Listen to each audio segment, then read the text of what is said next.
perjalanan dia di penjara itu dia terus melakukan itu. Saya kalau tidak salah 3 atau 4 kali dia mengajukan. Sampai kemudian di titik terakhirnya pun sebenarnya dia masih berharap bahwa gerasi itu bisa diberikan dan dia tidak lepas dari itu semua. 20 tahun dia merasa. 20 tahun menunggu. Kurang 1 bulan. 20 tahun kurang 1 bulan. Jadi kalau misalkan dia nggak dieksekusi, maka dia kena hukuman itu 2 kali. Hukuman 20 tahun plus hukuman mati. Ini yang nggak boleh menurut saya. Kita akan tunjukkan surat penolakan permohonan gerasi yang diajukan. Ini akhirnya keluar surat yang menolak permohonan gerasi dan otomatis akhirnya eksekusi mati dilakukan. Nah, fakta bahwa ia sudah 20 tahun berada di penjara sampai kemudian hampir 20 tahun berada di penjara, kurang 1 bulan tadi Anda katakan, bahkan tapi tetap dieksekusi. Ini juga disesali oleh Sugeng ketika Anda berbincang dengannya? Sugeng merasa ada kelambanan dari siapapun itu, kata dia. Dari pemerintah, jaksa dan sebagainya. Kenapa saya harus dihukum 20 tahun? Kalau saya memang harus dihukum mati, seharusnya saya cukup 5-6 tahun.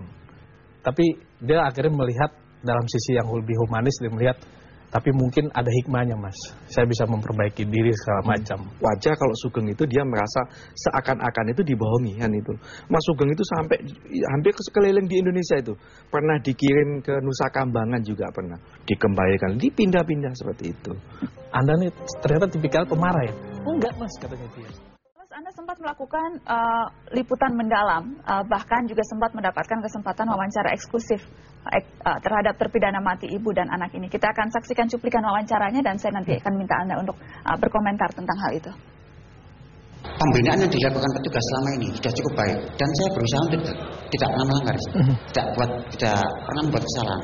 Tidaknya hal semacam ini dijadikan pertimbangan. Karena apa? Hukum di negara kita ini batasnya maksimal pidana penjara 20 tahun. Sampai saya terjadi deteksi. Bukankah saya dalam satu perkara diputus 2 kali? Mas gimana? Undang-undang ini gimana sebenarnya?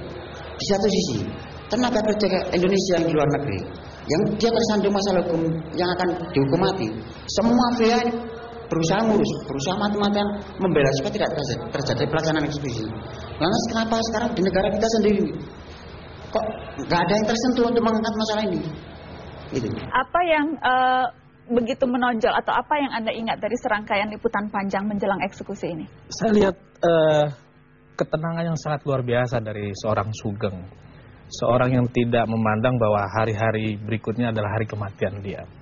Tapi ketika dia bicara tentang hukuman yang didapatkan dia dan ibunya, kelihatan sekali bahasa tubuhnya kejengkelan, kemarahan dan kemudian juga hal-hal yang dia menurut dia harusnya tidak begini loh pemerintah. Harusnya kalau memang saya gentle, kata dia. Kalau memang saya harus dihukum. Eksekusi dan segala macam.